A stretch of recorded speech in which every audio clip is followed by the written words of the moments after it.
Hi guys, my channel view down. Please share my video to boost view. Start video. We are witnessing a moment of immense danger unfolding in real time. A geopolitical storm that carries consequences far beyond what most Americans can grasp. Venezuela, a nation resting atop the planet's largest confirmed oil reserves, has become the newest flashpoint in a global power struggle that could edge the world closer to catastrophe. What's taking shape there is not simply the story of one nation's internal political drama. It's the continuation of a pattern we've seen replayed from Iraq to Libya, from Syria to countless other nations caught between idealism and imperial ambition. For years, Washington has imposed suffocating sanctions on Venezuela, measures sold to the public as tools of democratic pressure, but which have crippled the economy and inflicted unimaginable hardship on ordinary citizens. Food scarcity, medical shortages, hyperinflation, and mass migration are the visible scars of policies framed as humanitarian. Behind the rhetoric of freedom lies an undeniable truth. These are not instruments of compassion, but of control. As with every other nation subjected to such tactics, the price has been paid not by the powerful, but by the powerless. Openly, American officials speak of restoring democracy and protecting human rights, yet the underlying motives are neither hidden nor novel. We hear once again the familiar talk of regime change, the hints of intervention, the strategic calculations tied to natural resources. The pattern is painfully clear: destabilize, delegitimize, then dominate. The question Americans must begin to ask is not whether Venezuela's government is flawed, but whether our foreign policy itself has become the engine of chaos it claims to oppose. Are we exporting stability or manufacturing disorder? Are we defenders of democracy or enforcers of dominance? Because history speaks louder than slogans. Each time we've intervened under the banner of liberty, we have left behind a trail of ruin. Iraq still bleeds from the fractures we created. Libya remains in pieces. Syria suffers from endless proxy conflict. And now, Venezuela stands on the edge of becoming the next casualty of this same relentless pattern. A nation punished for refusing to bend. Venezuela's crisis did not erupt in isolation. It was born out of decades of political tension, economic inequality, and external interference. Yet it also represents something much larger, a test of whether the United States will continue to assert its will through coercion, or whether it will finally choose diplomacy, sovereignty, and mutual respect. Our strength as a nation should never depend on another's submission. True security cannot be built on sanctions and threats, but on principles and partnerships that honor international law. This moment, more than any before, demands introspection. For Venezuela is not simply a battleground of ideology. It is a mirror held up to our own foreign policy legacy. How we act now will reveal whether we've learned from the wreckage of past interventions or whether we remain trapped in the same self-destructive cycle of power pursued at any cost. To understand how Venezuela reached this breaking point, we have to look back at the moment its political landscape began to shift. When a former army officer named Hugo Chavez rose from obscurity to the presidency in 1998. His election was no accident of history. It was the culmination of decades of social inequality, corruption, and resentment. For generations, Venezuela's vast oil wealth had enriched a narrow elite, while the majority of citizens struggled to survive. The profits of the world's most valuable resource flowed outward to private oligarchs and foreign corporations, while millions of Venezuelans were left behind in poverty. Chavez entered that vacuum like a storm. He spoke a language the poor understood, one of dignity, justice, and ownership of their nation's destiny. His platform was simple yet revolutionary: claim Venezuela's oil wealth for its people, build social programs for health and education, and end the dominance of the traditional ruling class. To his supporters, he embodied hope. To his critics, he was a populist demagogue. But above all, Chavez represented something Washington found intolerable: independence. His government began nationalizing industries, forging closer ties with Latin American neighbors, and challenging American dominance across the region. He denounced the era of foreign exploitation and dared to question the legitimacy of U.S. power in Latin America. Whether one admired him or despised him, Chavez was unapologetically sovereign, and that was enough to make him an enemy in the eyes of the United States. For over a century, American policy toward Latin America had followed a familiar doctrine: support governments that cooperate, undermine those that resist. From Guatemala to Chile, from Nicaragua to Argentina, the pattern remained constant. Democratically elected leaders who defied Washington's economic or strategic interests were branded threats, destabilized, and replaced, often through coups or covert operations. These are not conspiracy theories, they are verifiable facts, documented by declassified files and official admissions. The CIA's role in the 1954 Guatemalan coup is public record. Our support for Pinochet's dictatorship in Chile is undisputed. Across the continent, countless lives were lost under regimes backed by U.S. power in the name of freedom. So when Chavez began asserting Venezuela's sovereignty, the response from Washington was swift and predictable. A leader who redirected oil profits toward the poor, who criticized American militarism, and who built alliances with Cuba and Russia, was branded a destabilizing force. The U.S. media amplified this narrative, portraying Venezuela as a dictatorship in the making rather than a nation attempting to redefine its economic independence. Then came April 2002, the moment of reckoning. A coup attempt briefly removed Chavez from power, and within hours, the United States welcomed the new leadership as if democracy had been restored. But the Venezuelan people, millions of them, flooded the streets demanding their president's return. Within 2 days, the coup collapsed and Chavez was reinstated. Later investigations revealed U.S. funding for opposition groups, early coordination with coup plotters, and hasty recognition of the short-lived interim government. That event marked a permanent rupture in U.S.-Venezuelan relations. It showed Venezuelans and much of the world that the American commitment to democracy was conditional, dependent not on popular will, but on political alignment. From that moment on, Washington's strategy shifted. If Chavez could not be removed by force, he would be weakened by isolation, delegitimized by propaganda, and strangled by economic pressure. And thus began the long, slow campaign to break Venezuela's resistance, a campaign that would outlast Chavez himself and define an entire generation of foreign policy failure when. The coup of 2002 failed to unseat Hugo Chavez. Washington recalibrated. The playbook changed from open confrontation to a more insidious form of warfare, one that didn't require troops, only financial power.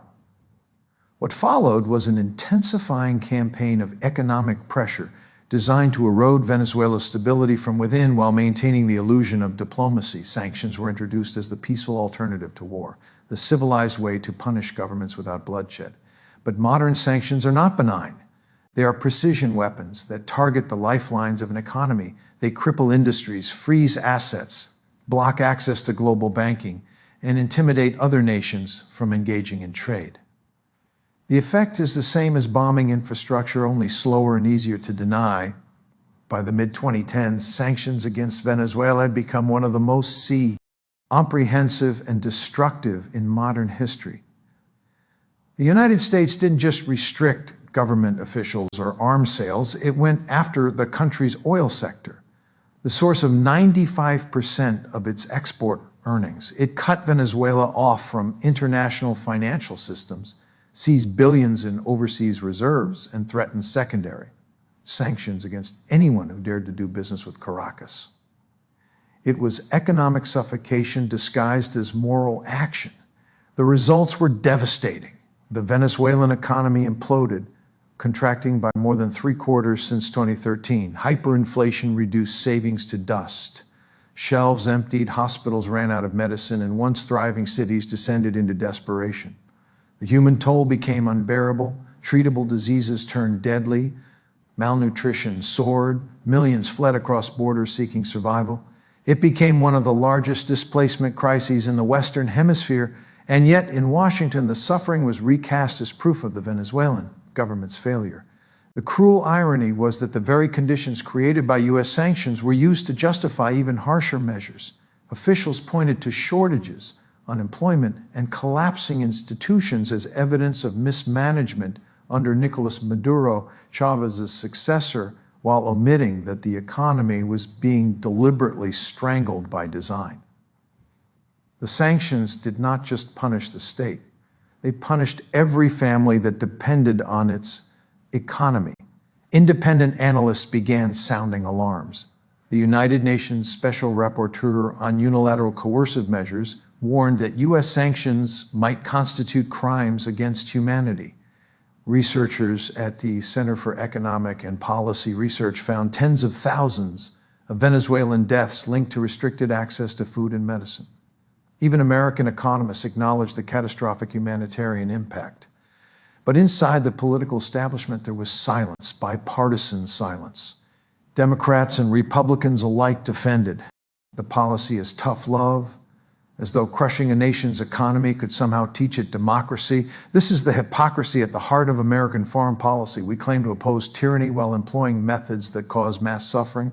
We call sanctions nonviolent, yet they destroy lives just as surely as bombs do, only without the images of war to hold us accountable. The architects of this policy understand perfectly what they are doing. Economic collapse isn't collateral damage, it's the objective. It's how regime change is achieved without the political cost of invasion. Starve a country, destabilize its institutions, and then point to the chaos as proof of the government's incompetence. It's a strategy that turns human misery into propaganda. By the late 2010s, Venezuela was trapped in this cycle. Every attempt at recovery was sabotaged by new restrictions, every sign of resilience punished with further isolation. The world's largest oil reserves had become a curse, not because of misfortune, but because they were coveted by the same powers now claiming to save the Venezuelan people. Behind every policy statement and press briefing about restoring democracy in Venezuela, there lies a much darker reality, a reality written in hunger, sickness, and loss. Sanctions, which Washington markets as a humane alternative to war, have become a silent weapon that kills slowly, invisibly, and without accountability. They do not discriminate between government officials and ordinary citizens. They collapse hospitals, empty pharmacies, and cripple supply chains. They turn daily survival into an act of resistance. In Venezuela, this slow-motion disaster has hollowed out a once thriving society. Inflation has obliterated wages. Medical imports have dried up, leaving even basic treatments out of reach. Electricity and clean water have become inconsistent luxuries for millions. Families skip meals so their children can eat. Hospitals reuse disposable equipment because replacements cannot be purchased. Parents watch their loved ones die from illnesses that were once easily treatable for the people living through. Sanctions are not a policy debate. They are a sentence handed down without trial. And yet, the architects of this suffering continue to cloak their actions in the language of human rights. American officials declare that sanctions are necessary to defend democracy and pressure a corrupt regime. But the record of our foreign policy exposes this rhetoric as hollow. If democracy were truly the standard by which we judged other nations, Saudi Arabia would be under sanctions, not partnership. Egypt's military dictatorship would not receive billions in U.S. aid. The United Arab Emirates, Bahrain, and Jordan, all authoritarian states, would not enjoy lucrative arms deals and diplomatic immunity. The difference is not democracy, it's obedience. Nations that serve American interests are excused for their repression. Those that defy them are condemned and punished. Venezuela's greatest crime in Washington's eyes is not corruption or incompetence, it's independence. The moral contradiction is glaring. We punish one government under the pretense of freedom while arming others that crush dissent, imprison journalists, and execute opponents. We cite human rights in Venezuela while ignoring massacres in Yemen carried out with U.S.-supplied weapons. We claim to care about humanitarian suffering even as our policies multiply it. This is not foreign policy guided by principle. It is imperial power wrapped in moral theater. What makes this deception even more unbearable is its transparency. Former U.S. officials have said openly what many only whisper, "This is about oil."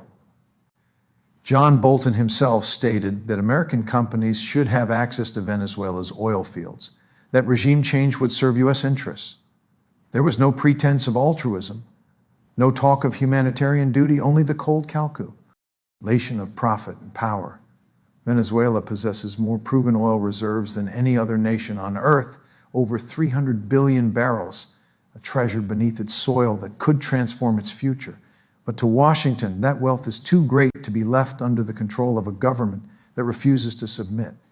Were Venezuela a poor nation without resources, no one in the State Department would utter its name. Its people would remain invisible, as millions do in countries whose suffering offers no strategic gain. This is why the official narrative is so dangerous. It conditions the American public to see devastation as benevolence, to mistake exploitation for moral duty. We are told that the suffering of Venezuelans is proof of socialism's failure, when in truth it is evidence of a siege. We are told sanctions are peaceful when they function as economic warfare. We are told this is about democracy when it is about control. And until we face that truth, until we acknowledge the lives destroyed in our pursuit of dominance, we will continue repeating this same cycle, dressing empire in the language of virtue, while entire nations crumble under its weight. At this stage of the story, the defenders of American policy always raise the same question. What about Nicolas Maduro? Isn't he corrupt? Isn't he repressive? Isn't the suffering of his people his fault? These questions sound reasonable on the surface, but they distract from the deeper issue. The point is not whether the Venezuelan government is perfect. It isn't. The question is whether the United States has either the right or the wisdom to decide another nation's leadership through economic strangulation or the threat of invasion. History gives a clear and painful answer. Every time we have pursued regime change under the banner of liberation, the result has been destruction, not democracy. In Iraq, we toppled a dictator and unleashed a civil war that fractured a nation and birthed one of the most violent. Extremist movements in modern history. Hundreds of thousands died. Millions were displaced. Decades later, Iraq still struggles to rebuild its sovereignty from the ashes of our intervention. In Libya, we repeated the pattern. The removal of Muammar Gaddafi was sold as a humanitarian mission to prevent atrocities. What followed was the total collapse of the Libyan state, rival militias, open slave markets, and a continuing war that transformed North Africa into a corridor of chaos. NATO called it a success. The Libyan people called it ruin. Afghanistan was supposed to be different. The good war fought to bring democracy and women's rights. Yet after 20 years, $2 trillion and countless lives lost, the moment American troops withdrew, the government we built collapsed overnight. The Taliban returned to power and our promises dissolved into dust.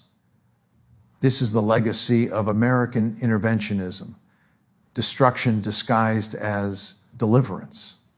Every attempt to rebuild another nation in our image ends up proving how little we understand the societies we try to control. We reduce complex nations to caricatures, good versus evil, democracy versus dictatorship, and then act shocked when reality refuses to fit our narrative. Venezuela is the next test of whether we can finally learn from these failures. Because the truth is, our obsession with control has not made the world safer. It has made it more unstable. Every intervention creates new enemies. Every regime change plants the seeds of future conflict. We call it spreading democracy, but what we're spreading is distrust, resentment, and the erosion of international law. Maduro's government is far from blameless. There are legitimate concerns about corruption, mismanagement, and political repression. But even if every accusation were true, it would not justify a foreign power deciding the fate of a sovereign people. The United States does not have the moral authority to destroy economies, recognize unelected leaders or wage proxy wars simply because it dislikes another government's politics. If we truly cared about democracy, we would respect the democratic process, not override it when it produces results we don't like. The evidence shows clearly that intervention has not improved life for Venezuelans. On the contrary, it has deepened their suffering. Sanctions have strengthened the very government they were meant to weaken by allowing Maduro to rally nationalist sentiment against foreign aggression. The opposition, once hopeful, has fractured under the weight of Washington's involvement. The people, caught between internal dysfunction and external hostility, bear the burden of both. There comes a point when we must ask who benefits from this endless cycle of intervention and collapse. It isn't the citizens of the targeted countries. It isn't the American people who inherit the costs in debt, instability, and lost credibility. The beneficiaries are the same as always: the corporations, the arms manufacturers, the political elites who profit from chaos. We have to confront an uncomfortable truth: the ideology of American exceptionalism, the belief that we have a divine right to reshape the world, is not a virtue, it's a danger. It blinds us to our failures, justifies our violence, and perpetuates an empire that cannot admit its mistakes. Venezuela's crisis exposes this delusion in stark relief. We cannot bomb or sanction our way to legitimacy. We cannot preach freedom while denying sovereignty. The real test of leadership is not whether we can impose our will on others, but whether we can restrain ourselves from repeating the very actions that history has already condemned. Venezuela is a mirror, and what it reflects back is our own inability to learn. The pattern of intervention and domination that once defined U.S. foreign policy was built on a myth: the idea that America was uniquely ordained to guide the world, that our values were universal, and that our power was inherently righteous. For decades, that narrative shaped the post-war order. We called it American exceptionalism. But as global power shifts and new nations rise, that illusion is breaking. The world no longer accepts Washington's self-appointed authority. And Venezuela is one of the clearest demonstrations of that awakening. We now live in an age of multipolar reality. China's economy rivals America's in scale and influence. Russia remains a formidable military force. India, Brazil, Indonesia, and others are asserting their sovereignty with growing confidence. These nations reject the notion that global rules should be written in one capital alone. Yet, instead of adapting to this new balance, Washington clings to the habits of empire, punishing defiance with sanctions, isolating competitors, and declaring moral superiority, even as its actions undermine the very order it claims to defend. When the United States unilaterally declares which governments are legitimate, as it did by recognizing Juan Guaido as Venezuela's interim president, it isn't upholding democracy. It's violating the core principle of international law, sovereignty. Guaido was never elected to lead his country. He was appointed by foreign powers who preferred him politically. Nations across Asia, Africa, and even Europe hesitated to follow Washington's lead because they understood what was at stake. Recognizing a government that doesn't actually govern is an assault on the foundation of statehood itself. The irony is that by trying to preserve dominance, we are eroding the very framework that kept the world relatively stable since World War II.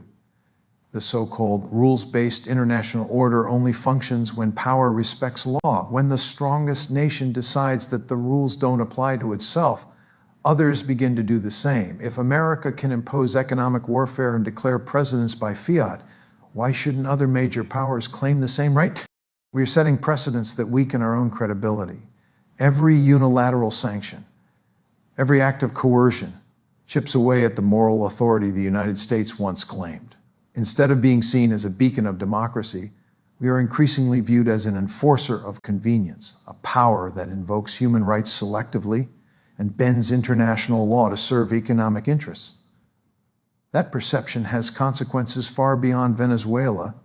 It fuels resentment among allies, distrust among neutral states, and solidarity among rivals. China and Russia have seized this moment to expand their influence by offering an alternative to nations targeted by American pressure. Beijing invests where Washington imposes sanctions. Moscow provides military support where the U.S. threatens intervention.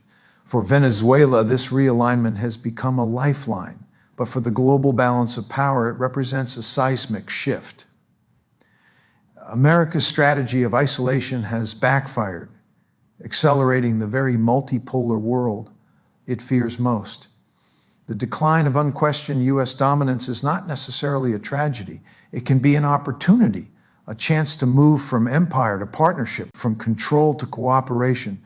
But that transformation requires humility, a virtue Washington rarely shows. Instead of recognizing limits, our leaders double down on confrontation. They see every challenge as defiance, every assertion of independence as hostility. This reflex has not preserved American strength. It has exhausted it. If we continue down this path, the outcome is predictable. The erosion of our alliances, the strengthening of our adversaries, and the loss of moral legitimacy on the world stage. True leadership in a multipolar world will not come from intimidation. It will come from example, from showing that power can coexist with restraint, that democracy can be defended without domination, and that respect for sovereignty is not a weakness but the foundation of peace. Venezuela is not the beginning of this transformation, nor will it be the end. It is a warning that the age of unchecked American primacy is closing, and that what replaces it will depend on whether we can evolve from rulers of the world into genuine partners within it. For nearly 2 centuries, the Monroe Doctrine stood as the invisible hand of U.S. dominance across the Western Hemisphere. Announced in 1823 under the guise of protecting Latin America from European colonialism, it gradually evolved into a license for American interventionism, a doctrine not of protection, but possession. The United States proclaimed the Americas its backyard, and from that moment onward, every movement for independence south of its borders carried the shadow of Washington's control. But now, at last, that shadow is breaking. Venezuela's defiance did not emerge in a vacuum. It is part of a broader awakening sweeping through Latin America, a region that has endured coups, assassinations, puppet regimes, and decades of economic exploitation, all justified by the pretext of maintaining stability. From Chile to Argentina, from Bolivia to Mexico, nations, once subdued by fear, are rediscovering the language of sovereignty. They are no longer willing to be laboratories for foreign policy experiments or silent spectators in a global game they never consented to play. The collapse of U.S. influence in the region didn't happen overnight.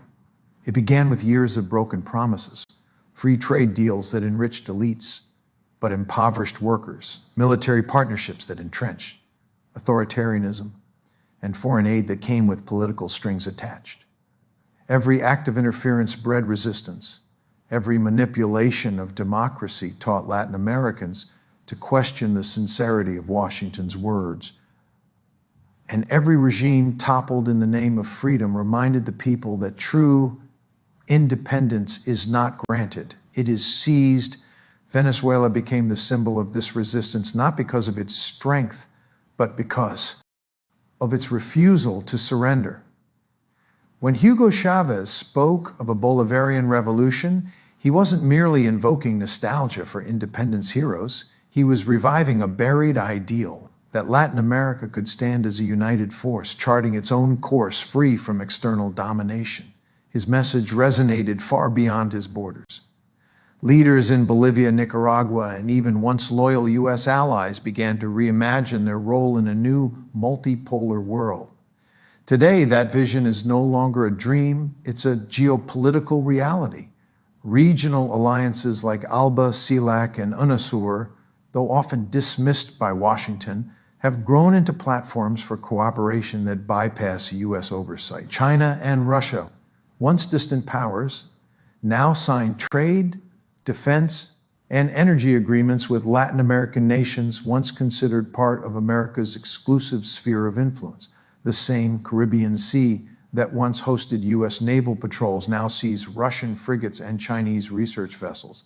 History has turned, and with that turn, the Monroe Doctrine, once the foundation of hemispheric control, has begun to crumble under the weight of its own hypocrisy.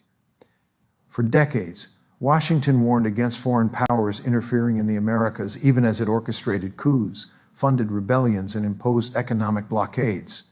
Now, as Moscow and Beijing establish footholds in the region, Those warnings ring hollow. The message is clear. If sovereignty is only a slogan, others will claim it.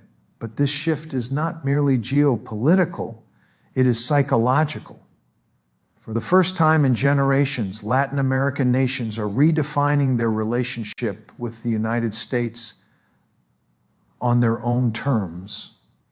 They are no longer willing to choose between submission and isolation. They seek respect, not permission. The days when the U.S. could dictate the future of an entire continent through embassies and sanctions are ending, replaced by a new era of negotiation, multipolar alignment, and regional self-determination. Still, Washington refuses to let go. Old instincts die hard. The U.S. continues to see Latin America not as a partner, but as territory, a space to be managed, not an alliance to be honored. That blindness carries enormous risk, because when nations tire of being ignored, they don't retreat, they realign. Every sanction imposed on Caracas drives Venezuela closer to Moscow. Every insult hurled at Havana or Managua drives them toward Beijing. In trying to isolate, Washington isolates itself. What's happening in Latin America today is more than political rebalancing. It is an act of historical correction. The region that once served as the testing ground for empire is becoming the proving ground for independence. The fall of the Monroe Doctrine is not merely the decline of an old policy, it is the end of an old worldview. And if the United States cannot accept a hemisphere of equals, it will find itself standing alone in a hemisphere it no longer understands. The Caribbean, once regarded as a tranquil blue frontier under uncontested U.S. control, is now transforming into a stage for global confrontation. The same waters that carried American aircraft carriers as symbols of dominance are now witnessing the rise of a counterweight. Russian warships, Chinese surveillance vessels, and joint Venezuelan military exercises that challenge Washington's monopoly of power in its own hemisphere. What was once America's backyard has become contested space, a new chessboard in the great power struggle of the 21st century. It began subtly. Russian technicians quietly arrived in Venezuela under the pretext of maintaining the S-300 missile defense systems.